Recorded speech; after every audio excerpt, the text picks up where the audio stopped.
Olá, pessoal! Direto de Montreal, às margens do rio São Laurent, aqui ao fundo, da casa da autora Leliane Camargos, que me recebeu de forma muito, muito hospitaleira e carinhosa, como sempre. Avec plaisir. Merci. A gente vai falar do livro dela, que está aqui no Kindle. Recomendo que vocês comprem. Deve ter cupom de desconto aí na descrição do vídeo e também na descrição do podcast. Do Ver ao Perder de Vista, a psicanálise do olhar. Lili, primeiro, obrigado, muito obrigado por me receber, né, na sua casa. Menção especial ao Fábio também, meu xará, né, seu companheiro, seu parceiro, que também me recebeu com tanto carinho. Muito obrigado a vocês. Que isso. Segunda entrevista, né, em Montreal. A gente fez a entrevista com o Dominique Scarfone juntos. Foi. Deixa o link, né? Vou deixar o link aqui na descrição também. Aqui, né? Aí mesmo. E agora com você, né? Uma honra. Tentei essa entrevista no Brasil várias vezes. Te enrolei? Me enrolou, agora não teve jeito. Vim a Montreal atrás dela. Gente, esse livro é muito, muito importante, né? Um tema fundamental. Quero ouvir a Lili sobre não só o livro, a pesquisa em si, né? Que foi orientada, aliás, pela professora Cassandra Pereira França, na UFMG, o programa de pós em psicologia do UFMG. Mas queria, lindíssima, perfeita, orientadora. Nosso abraço aqui para Cassandra, né? Um carinho muito especial, porque eu acho que uma das professoras mais importantes, né, que a gente teve no PPG, pelo projeto. E ela banca, né, os desafios. De todos. Desde o início. Desde o início. Desde o início. Por mais, você pode ousar com a Cassandra, pode. Que ela te acolhe. Ela acolhe, ela dá conta, ela segura. É. Então, nosso abraço para Cassandra também. Lili, me conta um pouquinho, depois eu passo pelos capítulos, mas me conta primeiro pelo interesse do livro, né, assim, da pesquisa. O que te levou, além da questão pessoal, talvez para quem está te ouvindo, para quem, né, vai ver no YouTube também, saber um pouquinho da sua história e como que isso te conduz, né, ou não só isso, te conduz à pesquisa. Me conta um pouco. Obrigado. Que isso. Tudo começou, eu acho, assim, é difícil de marcar o ponto inicial, mas eu diria que já no início do meu contato com a psicanálise, de certa forma, sabe? Porque, assim, a psicologia, igual a gente já até conversou, né? Quando eu cheguei na faculdade, eu vi que era bem diversa, tinha várias linhas, né, de teóricas, mas de imediato eu já me identifiquei com a psicanálise, assim. E lá no curso de psicanálise A, né, a gente já começa a ter um contato com a interpretação dos sonhos, que é um livro fundamental na teoria da psicanálise. E eu lembro desse pensamento já chegar até mim, assim, porque os exemplos dos sonhos que o Freud usa para falar da teoria psicanalítica, ou da interpretação dos sonhos, são sonhos visuais, né? Então aquilo ali eu lembro que passou pela minha cabeça esse pensamento, assim, tipo assim, interessante, mas se uma pessoa não enxergar, o que será que acontece? Ou se ela enxergar pouco, ou nada, ou nunca enxergou, se for cega de nascença, será que essa teoria funcionaria? Assim, mas foi uma coisa bem a passar, bem mesmo. Assim. Até porque a gente não lê o livro inteiro, né? A gente foca mais no capítulo 7, enfim. Então, ficou, assim, essas questões pra mim. E aí, quando eu fui fazer uma disciplina da técnica psicanalítica, eu acho que foi num estágio. Perfeito. Com a Ana Cecília. Eu comecei a atender também. E aí veio a questão do divã. A pensar sobre o divã, assim. Mas o divã, a ideia dele, originária, né, pro Freud, seria até evitar um desconforto de ficar sendo visto pelos pacientes, né? Verdade. O dia inteiro. Se ver sendo visto.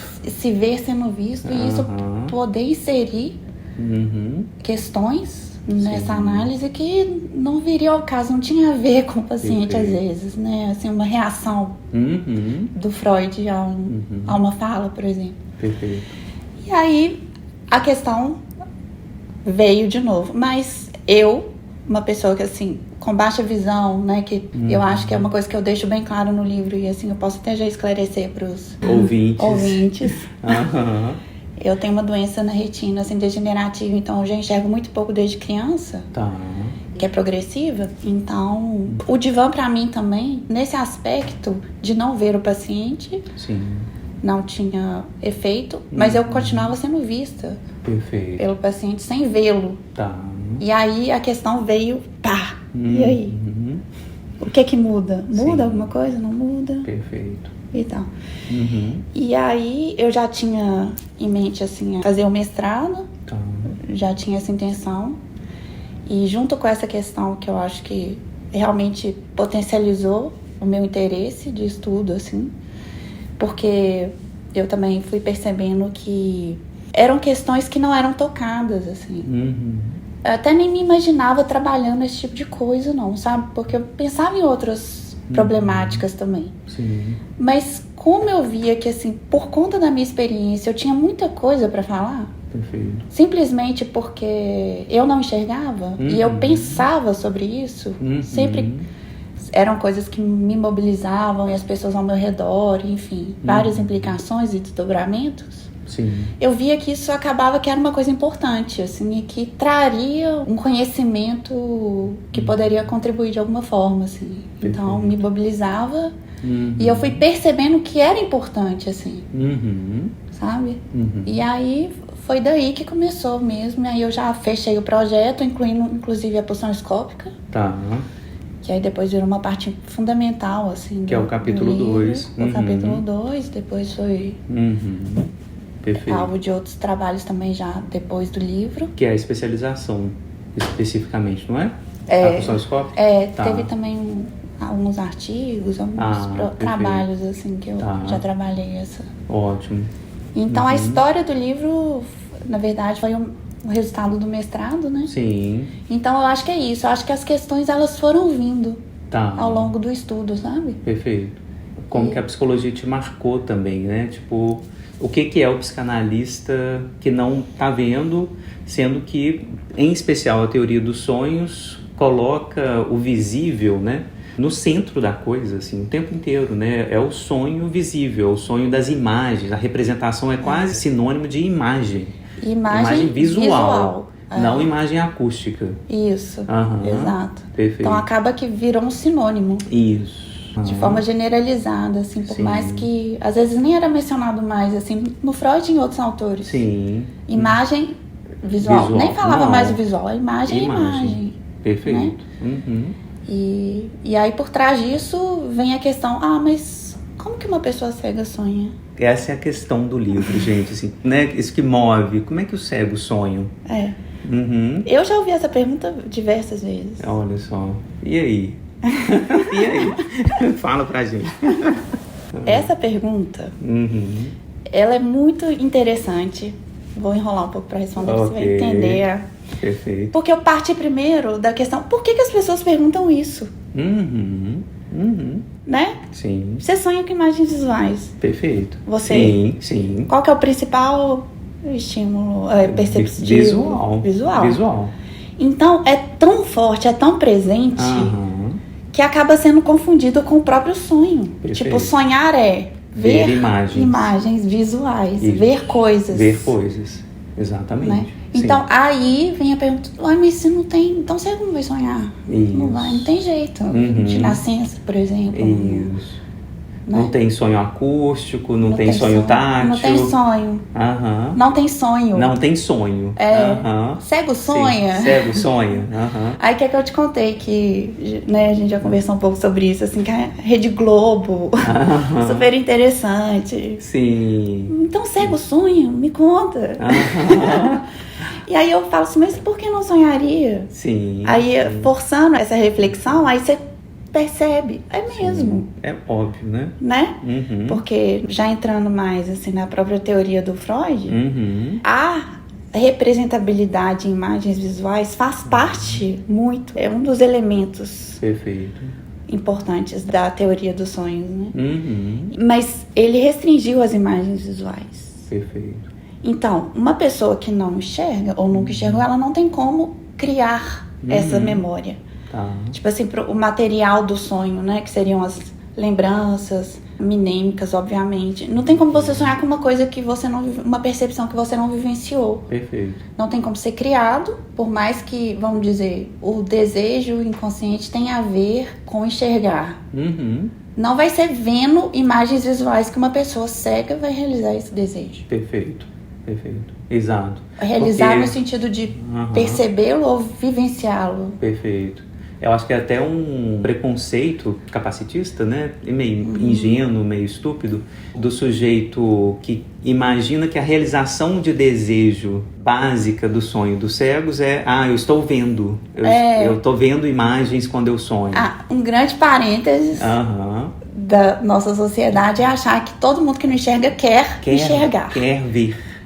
E isso é um desejo, assim, inerente a todo mundo que não vê. Sim. É isso. E que deixar de ver é a pior coisa que pode acontecer. Total. Dos sentidos que você pode perder. Assim. Isso também é muito comum. Muito. Os filmes, a gente vê isso repetidamente. Total. Parênteses dentro do parênteses, uma coisa que a Lili me fala brincando, mas que eu tenho um fundo de verdade. É preciso pensar no Jesus capacitista. Polêmica, foi mal, pessoal. Mas é isso. Por que essa pressa em fazer ver aquele que não enxerga, né? E não, por exemplo, criar... Isso seria um milagre verdadeiro. Criar um mundo acessível para aqueles que não veem, para os que não andam, né? Por que tem que andar, levantar e andar? O paralítico tem que... Então, assim, tem uma força, claro, né? A narrativa da gente entende, né? A beleza do mito cristão de salvar o outro, mas tem uma franja capacitista nisso, assim, de que é sempre ruim, teria que desfazer. No fundo, o seu sonho é estar vendo, né? E quando você sonha à noite... certamente, né? Você vai realizar esse desejo, porque é claro que você tem esse desejo. É claro que você tem esse desejo. É universal. É universal. Perfeito. É dado. É um dado irrecusável. Muito bom. E o primeiro capítulo, você tenta desfazer um pouco isso já, assim, né? Você faz a leitura do capítulo 7, principalmente... mostrando, né, a prevalência do visual, né, da imagem visual, como que o Freud trabalha isso, não é isso? Então, sim. O que eu faço, assim, nesse capítulo? Ele é bem detalhado. Tá. Eu esmiuço cada detalhe, cada partezinha do livro inteiro. Perfeito. Não só o capítulo 7, com a apresentação do aparelho psíquico também. Ok. Depois a gente vai falar um pouco do aparelho psíquico, mas enfim. Então, assim, quando o Freud usa os conceitos para a formação dos sonhos, né? Desde os pensamentos, elaboração secundária, censura, deslocamento, condensação. Perfeito. Pensamentos latentes. Os pensamentos latentes. Então, tudo isso eu vou em um por um. Tá. Um por um. E o que é a condensação? Aí eu explico. Condensação é tananana. O Freud usou o quê? Imagens visuais. Por exemplo, o clássico. Vamos detalhar isso um pouco, que eu acho que é bem interessante. Pessoas múltiplas, né? Uma pessoa que representa várias. Aí ele fala a barba do pai, com a feição, com a roupa que eu vi, com a cor, com não sei o que, a imagem lá, o sonho da injeção de imã que eu vi, a garganta. Perfeito. Então ele usa exemplos visuais. Então o meu trabalho é sempre assim, eu pego como que o Freud construiu, aí eu vou e falo, tá, e se não tiver? Aí eu pego exemplos de percepções não visuais, de sonhos de pessoas com as quais eu conversei, várias pessoas, exemplos, assim, vou mostrar, não, então tem outro jeito. A condensação auditiva. Isso. Por exemplo, uma pessoa representa várias como? Por exemplo, eu tô conversando com você. Sim. De repente, você vira outra pessoa. Sim, com outra voz. Isso. Ou eu escuto o seu passo, mas é de outra pessoa que eu conheço. Tá. Perfeito. Entendeu? Por exemplo. Perfeito. O perfume. Mas tava com o perfume de outra pessoa. Perfeito. Era o fulano, mas com o perfume de Y. Resolvido. Perfeito. Entendeu? Ou seja, representações olfativas, auditivas, táteis. Porque assim, toda a minha pesquisa, eu ficava assim, eu lia as notas de rodapé, lia tudo e ficava procurando assim, gente, Será que eu vou achar? Sim. Eu ficava torcendo pro Freud, sabe? Fala, Não por tem, favor, né? dá um exemplinho. E não tem. E não tinha. Aí eu falei, não, mas quem sou eu pra questionar Freud? Aí eu falei, não, calma aí. Sim. Vou ler o Freud com o que ele mesmo me ensinou de pensar, com o modo de leitura, de raciocinar, né? Sim. E aí, vamos ver aqui, vamos tirar isso e vamos ver o que tem de essência nessa teoria. Por que que ela se construiu, tem um motivo. E aí foi isso que eu fiz, com cada coisa. E os autores que eu li também, todos. Pontalis incluído. Pontalis incluído. Que é muito importante, né? Do ver ao perder de vista. Não, o dele é só perder de vista. O dele é só perder de vista. Isso, o do ver, a inclusão da Lili. Ele também não menciona. Tá. Então, por um lado, eu ficava assim, ansiosa, querendo encontrar esses exemplos, mas por outro também eu pensava assim, não, então minha pesquisa é relevante. Óbvio. Então era um misto, assim, sabe? E assim eu fui fazendo, parte por parte. E aí, impressionantemente, até em conceitos que, assim, aparentemente a gente pode pensar que não tem nada a ver com percepção visual, aparecia. Por exemplo? A censura. Acho que eu lembro desse exemplo claramente, assim. Ótimo. Porque o papel da censura é fazer alguma coisa desaparecer, mascara, como se fosse um filtro, né? Isso. Vamos pensar no filtro, assim, tem lá... Vamos pensar do jeito mais concreto, assim, apesar de não ser tão simples, né? Sim. Tem lá os pensamentos inconscientes que querem, precisam se tornar conscientes. Perfeito. Aí encontra alguma coisa na vivência da memória recente da pessoa, dos restos diurnos, que toca, que dá um match com o que tá lá, e aí a força é do inconsciente, não é dos restos diurnos. Perfeito. Então isso vai fazer com que essa lembrança ganhe força para aparecer no sonho. Perfeito. Beleza.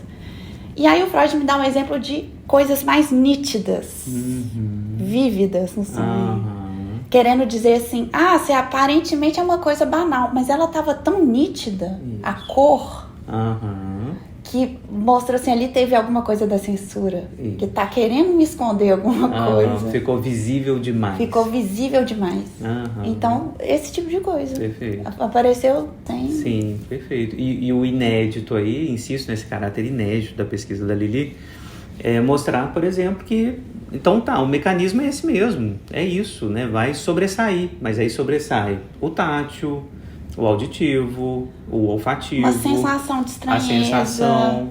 Por que essa coisa apareceu ali? Não era pra estar. Uma coisa deslocada, né? Isso, o estranho familiar, O estranho familiar. Perfeito. O único exemplo de sonhos não visuais que o Freud deu no livro todo, assim, eram sonhos da ordem das ideias. Não sei se você lembra. Lembro. Desses sonhos. Que são sonhos filosóficos, tipo. É porque aí entra um pouco na ideia do aparelho psíquico, que aí ele parte falando também bem por alto, assim, né?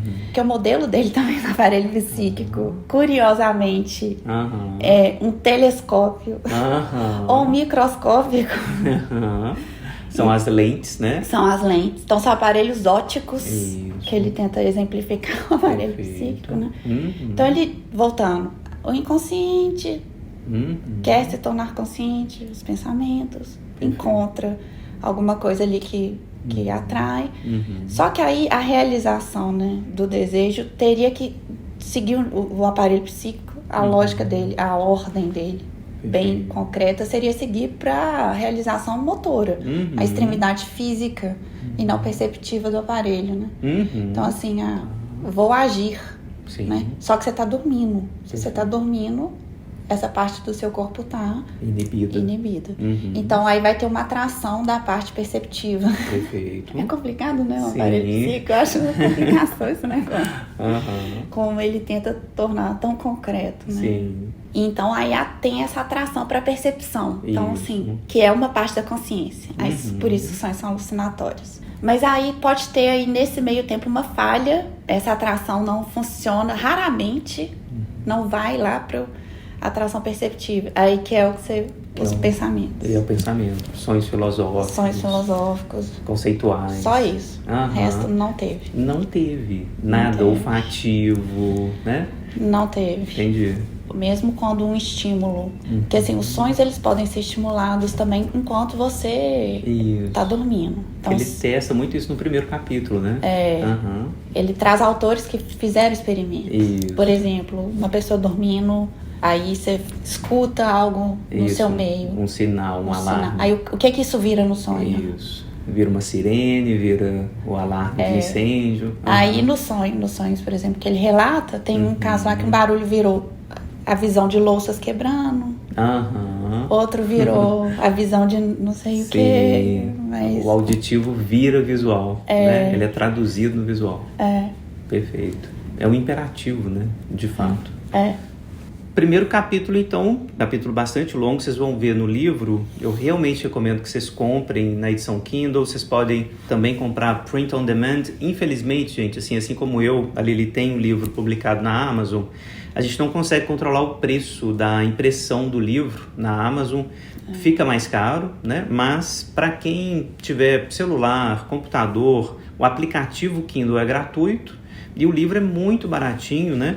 Aqui tem 7 subcapítulos, né? 7 itens no capítulo 1, para vocês terem ideia. Então, assim, o capítulo 1 ela vai fazer uma imersão bastante intensa, né? Na interpretação dos sonhos, como ela falou, passo a passo. Então, assim, recomendo muito, muito.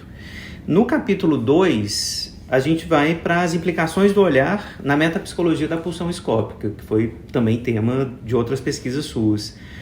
E esse é o grande ponto, assim, no prefácio. Aliás, eu escrevi o prefácio do livro aqui. Esse livro é de 2012, né? Pesquisa... Você terminou a pesquisa em 2010? 2008? Acho que foi 8. 2008. Já tem. Terminou em 2008. Já temos 14 anos de pesquisa, né?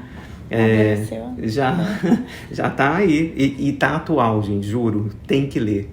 Vocês conhecem alguma coisa, algum texto, algum artigo de psicanálise com cegos? Sonhos de cegos, psicanalistas cegos? Quantos psicanalistas cegos vocês conhecem? Né? Então, assim, é muito atual, é muito importante. Leiam. No capítulo 2, a pulsão escópica, que, eu ia dizer, é o ponto que interessa, né? Me interessou muito, me convocou muito, né? Que é o ponto laplanchiano, né? O Laplanche entra aqui um pouco, né? Salva, né? Explica para o ouvinte como que é isso, como é que se dá. Vamos ter que lembrar um pouco aqui o Pulsão e seus destinos, o texto de 1915, para vocês entenderem o problema que o Freud criou, assim. Total. Que aí eu também li com essa mesma ânsia minha de encontrar, assim, gente, não é possível, Freud. Por que ele não viu? Por que ele não viu? Isso. Enfim, a pulsão escópica, que é a pulsão que tem a ver com prazer em ver e ser visto, o prazer, o desejo, né? O Freud usa ela como modelo. E como que ele fala que começa?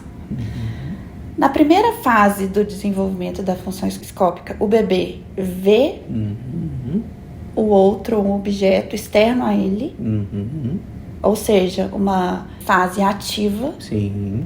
E segundo momento, ele vê uma parte do próprio corpo, e aí vai ter o prazer, e o desejo, enfim, tudo é relacionado a uma parte do que ele está vendo nele mesmo. Perfeito. E aí entra na próxima fase, porque as pulsões elas podem serem revertidas ou mudarem de atividade para passividade, que é a reversão, troca de objeto e reversão, né? Nesse caso. Contra a finalidade.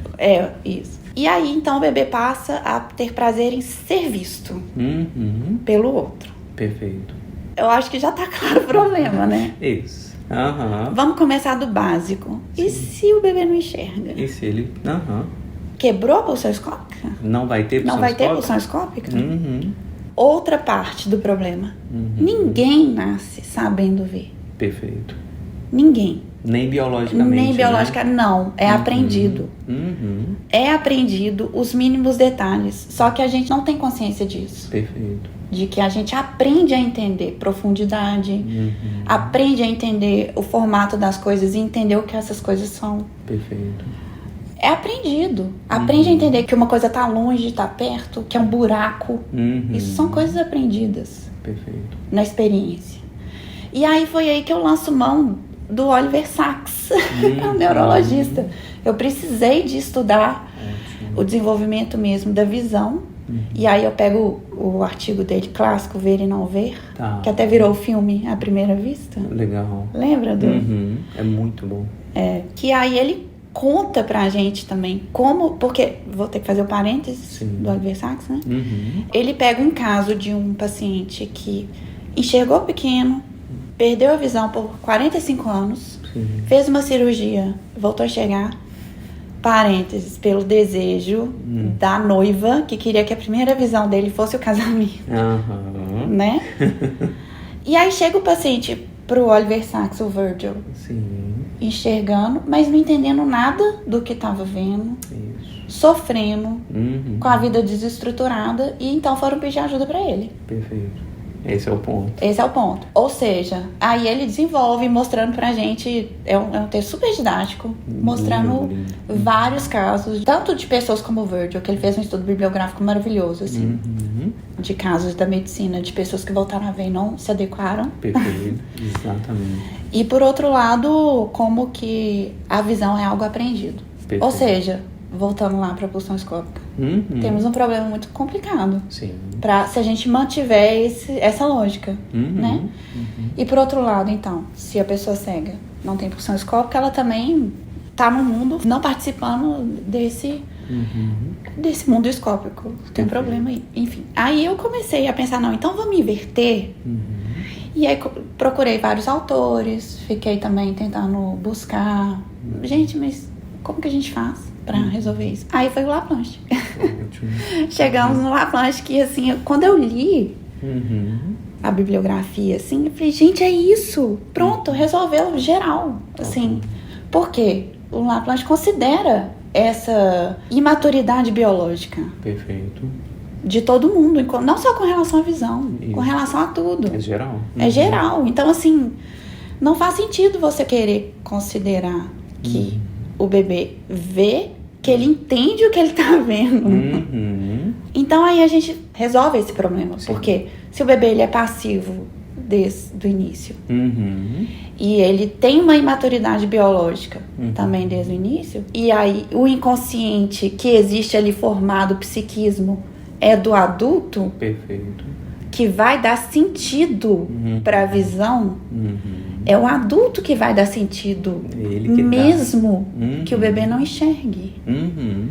É ele que vai dar sentido pro bebezinho do que é um olho, mesmo que esse olho não funcione. Perfeito. É um mundo escópico. Então, assim, se a pessoa nasce no mundo escópico, ela já nasceu passivamente nessa, né? No mundo visual. No mundo visual.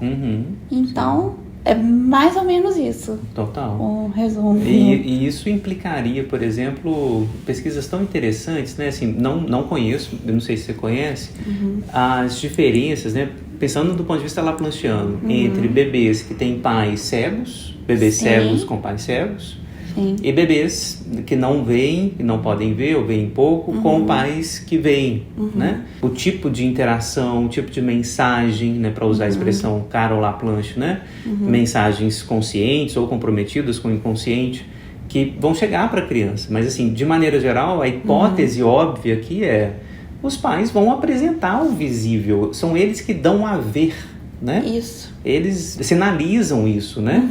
Tá bonita, tá linda, nossa, você fica linda de verde, você fica... É isso, né? Assim, rosinha pra menina, nossa, ficou linda. Tá falando de cor que é por exemplo, né, um operador lógico que a criança que não vê não faz parte, a não ser desse jeito, né? Na mensagem com o outro lá. Você já viu esse tipo de pesquisa? Já ouviu falar desse, né, tipo, pais cegos, né, estilo aquele cara que escreveu Longe da Árvore? Eu não sei se o Solomon, eu acho que é Andrew Solomon, né? Andrew Solomon. Eu acho que é dele. É dele, né? Não sei se tem algum capítulo lá sobre isso. Acho que não, né? Não, ele analisa as identidades horizontais, vários grupos de pessoas longe da árvore, inclusive surdos. Surdo mudo. Mas cego não. Cegos não. Não. Isso. Entendeu? Esse tipo de pesquisa, né? Isso seria interessante, sim, a gente... Mas eu acho que o Laplanche resolve muito isso para dizer, olha, originariamente a pulsão escópica, como toda pulsão, é apresentada pelo adulto, né? Ela é colocada, implantada, para dizer como Laplanche, né? Pelo adulto. Isso vai valer para o escópico também, né? Exatamente. E aí também resolve, nesse capítulo também, eu esmiuço a questão do objeto-fonte. Ótimo. Porque o objeto-fonte é o olho. Porque pro Freud é assim, né? O objeto-fonte de uma função é que é o órgão vinculadinho ali. Tá, mas será que é o olho? Isso. E aí, não. Não é. É o desejo. Não é o olho. E aí, o Laplanche falando do objeto-fonte como os restos das traduções, né? Das mensagens enigmáticas, resolve esse problema também. Exato. Que é um problema. Você sai do biológico. O biológico é o apoio. É o apoio, isso. O apoio precisa do apoio. Precisa, mas não é ele. Perfeito. Né? Eu acho que o Freud misturou muito, assim, né? Isso, totalmente. O biológico com... Essa é a crítica do Laplanche, né? Como se o biológico fosse a fonte inicial, né? Do próprio isso, do próprio pulsional, né? E o Laplanche tem uma frase linda, né? Assim, a verdade do apoio é a sedução, né? É por isso, assim, na verdade, o sexual se apoia, né, no biológico, quase que colonizando o biológico, né? E no exemplo do olho, eu acho que é o mais engraçado que ele fala, né? Porque assim, o Freud ele reconhece o problema. Porque ele fala, bom, na pulsão genital fica claro, o órgão tá lá, ele é excitado. Bem concreto, né? É concreto, ele se entumece, né? Um olho entumecido não faz sentido, né? A gente ficar de olho gordo, né? Literalmente olho gordo, né? Boa. Não dá pra imaginar o ouvido, né? Um ouvido gordo, entumecido de prazer, né? Não faz sentido, né? Então não é exatamente o biológico a fonte, é como o sexual coloniza o biológico. Se apoia nele, né? E no olho tem a ver com isso, né? Esse tipo de mensagem que vem do adulto né? E aí eu começo a discutir isso, assim, basicamente, se você pensar, então, se fosse considerar um objeto até fonte, o olho, tinha que ser o olho do adulto. O olho do adulto, perfeito. Essa é a fonte. É a fonte. Isso. Não é o corpo da pessoa. É o que o adulto vê. Isso. O que ele deseja ver, né? E o que ele deseja que a criança veja. Veja, isso. Perfeito. O que ele quer que ela veja. O que ela... E aí também é nesse capítulo que eu começo também a desenvolver mais profundamente as definições, porque chegou um ponto que eu precisei falar assim, o que é olhar, enxergar, ver?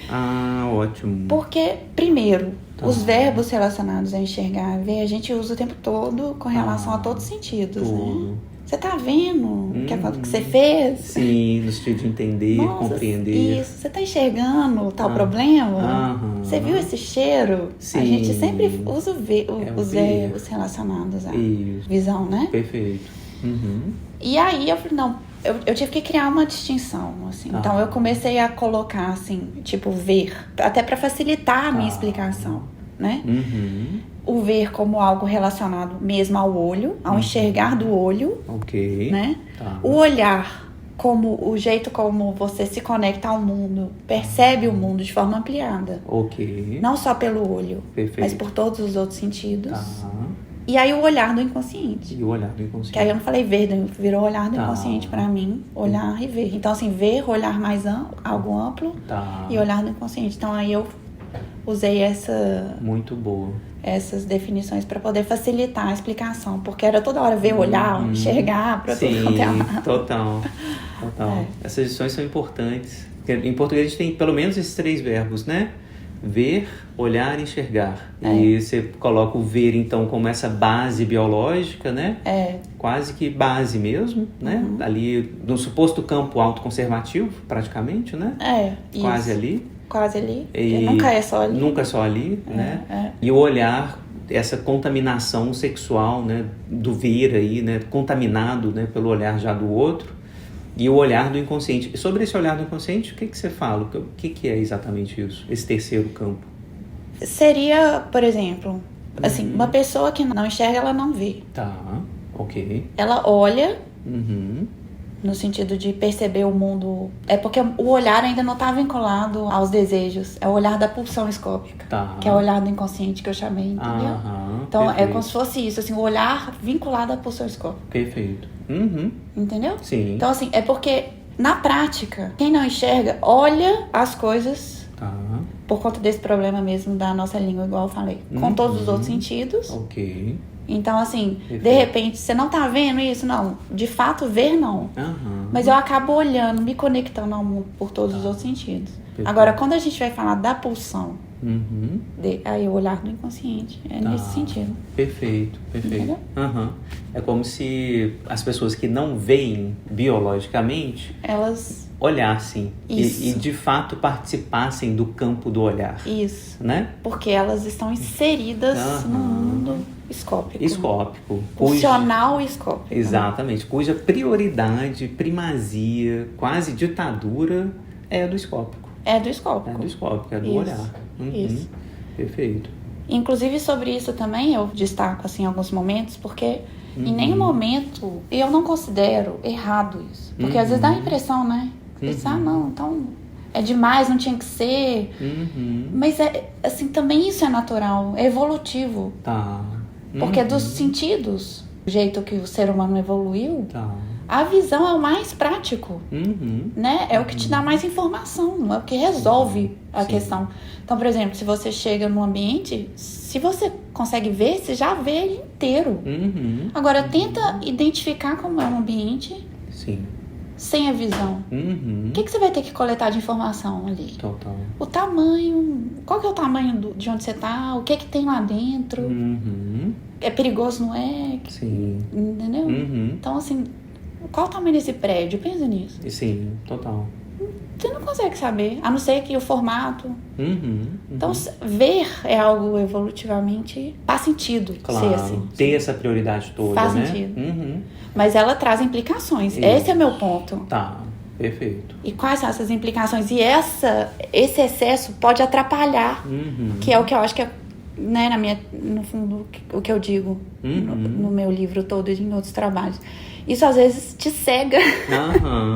Porque você acredita demais no que você está vendo. E aí você deixa de falar do que está por trás da sua teoria. Você está falando uma coisa... Entendeu? Só o visível. Só o visível. O que, aliás, foi uma advertência na história da filosofia como um todo, né? Tipo assim, cuidado com o que você está vendo. Né? Desde o Platão a gente está tendo essa advertência, né? E eu acho que do ponto de vista psicanalítico também isso deveria ter sido levado em conta, né? Tipo, o visível engana, o visível seduz, né? Ele seduz demais, né? Para coisas que talvez estejam em outro lugar, né? Assim, é outra coisa, né? Pensando mesmo todo o campo do sensível, né? Que vem bem antes, né? Do visível, né? A sensação do corpo, né? As excitações no corpo, né? O auditivo, o olfativo, enfim. Tudo isso que vem antes também, né? Então, acho que esse é um ponto super importante. Só para terminar um pouquinho sobre o capítulo 2, né? São 3 pontos. Do olho ao desejo no olhar. Depois, a sedução a ver. E o terceiro subitem, né? O desejo cega e faz ver, não ver, para ser visto. Né? Eu acho que o ponto aqui central, né? Eu acho que é bem central mesmo no livro, é essa ideia de sedução a ver, né? Assim, o adulto convoca a criança para isso também. Isso. E no final, eu retomo essa dimensão mortífera do enxergar. Ótimo. Sabe? Como que é isso? Como que é isso? Eu mencionei aqui os casos do Oliver Sacks.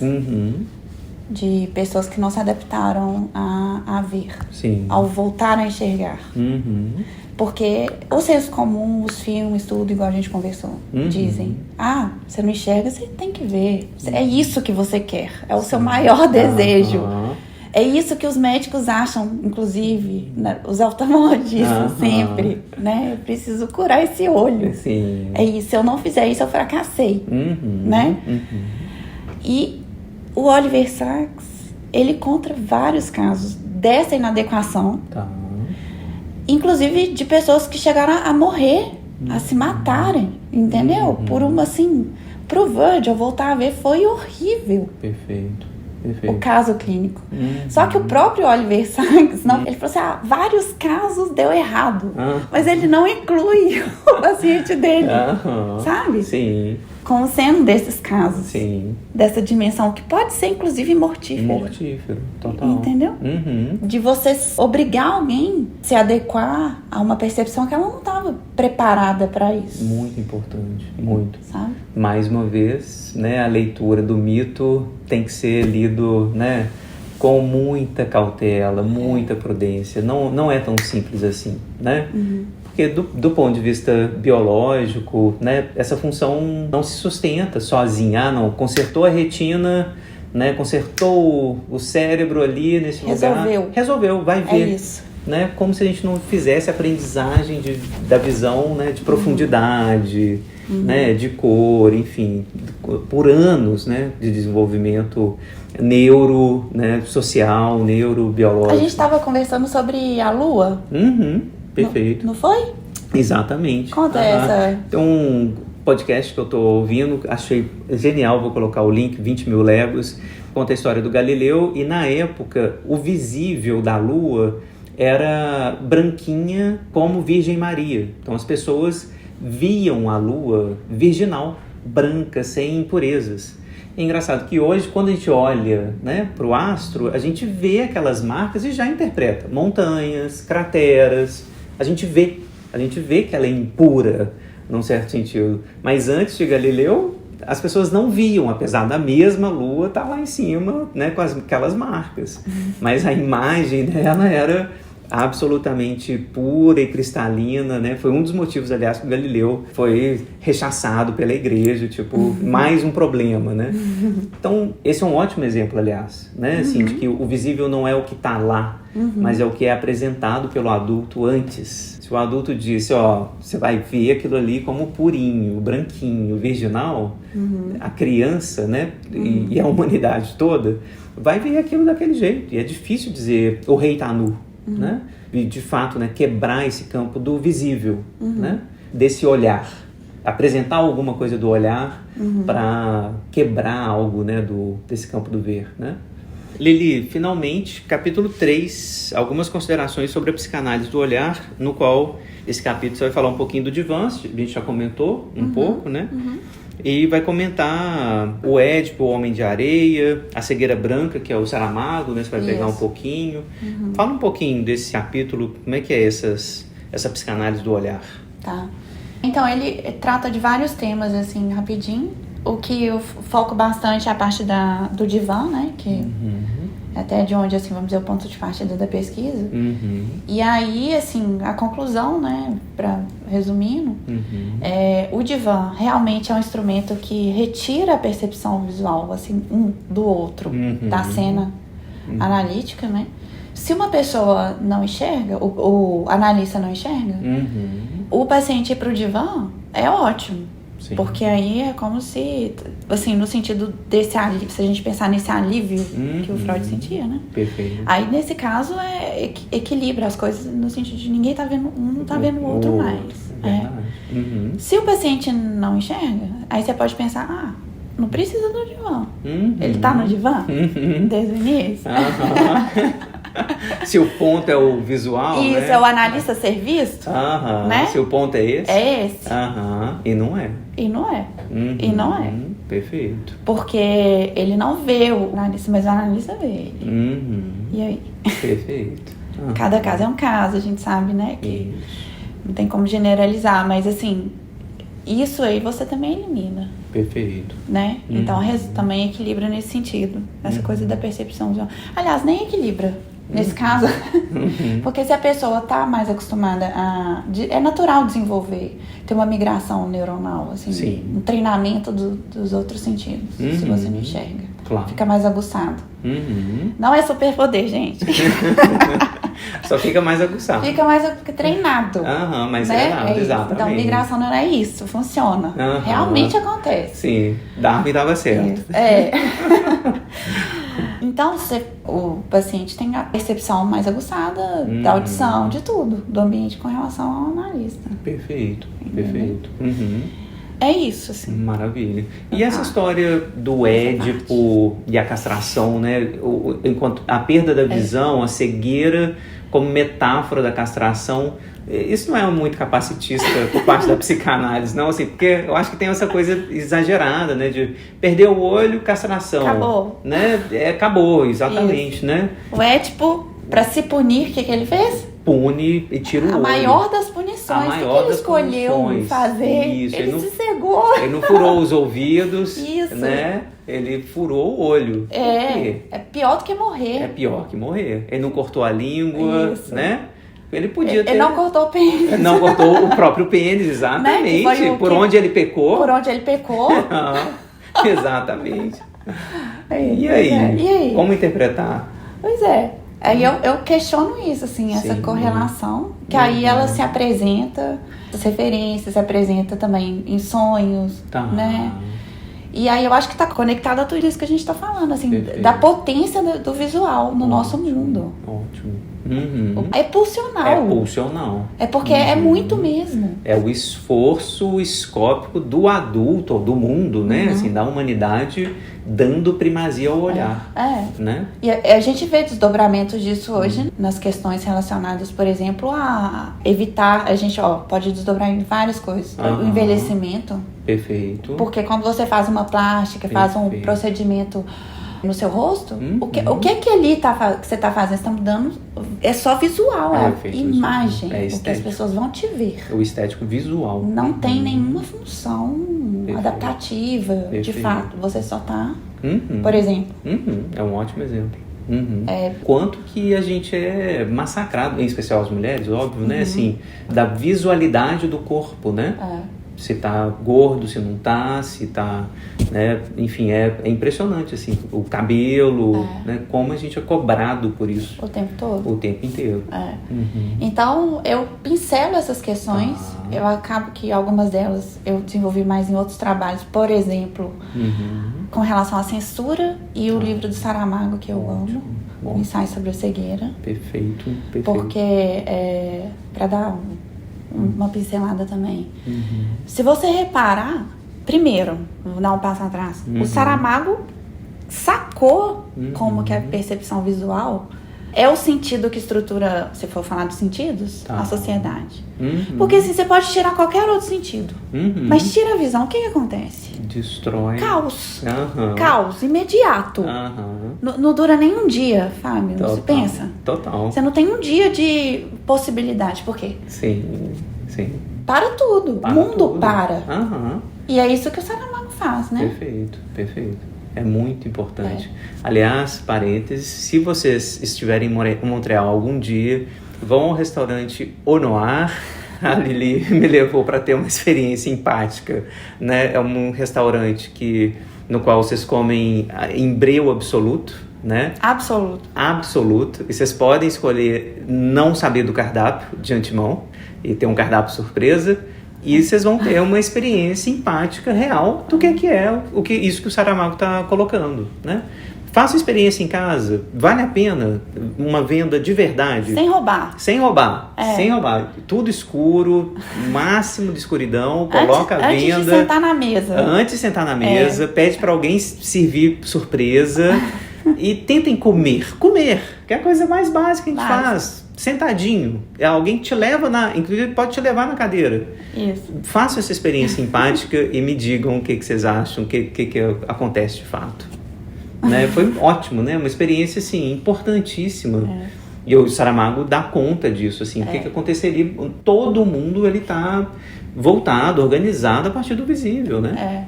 E aí, o que me chamou a atenção no livro dele desde o início? A cegueira não é branca. A cegueira é branca. Não é negra, não é falta de luz. Perfeito. Aí eu falei, por que é branco?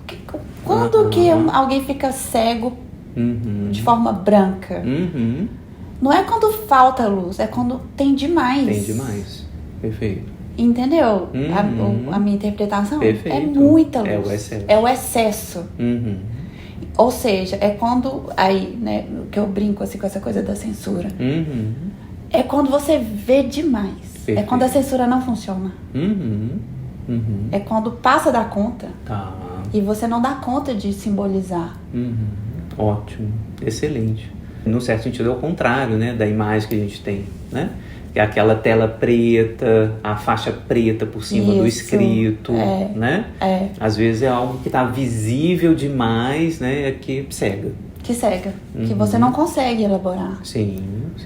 Que às vezes, no caso, né, que o Freud faz lá na interpretação dos sonhos, a censura como um filtro, algo que tira. Isso, que retira. Que retira. E se você não tirar nada, se não tiver esse filtro... Acaba tudo também. Acaba tudo. Você não consegue. Perfeito. Excelente. Maravilhoso. Acho que terminamos essa conversa. Convite para este livro. Está no Kindle. Leiam.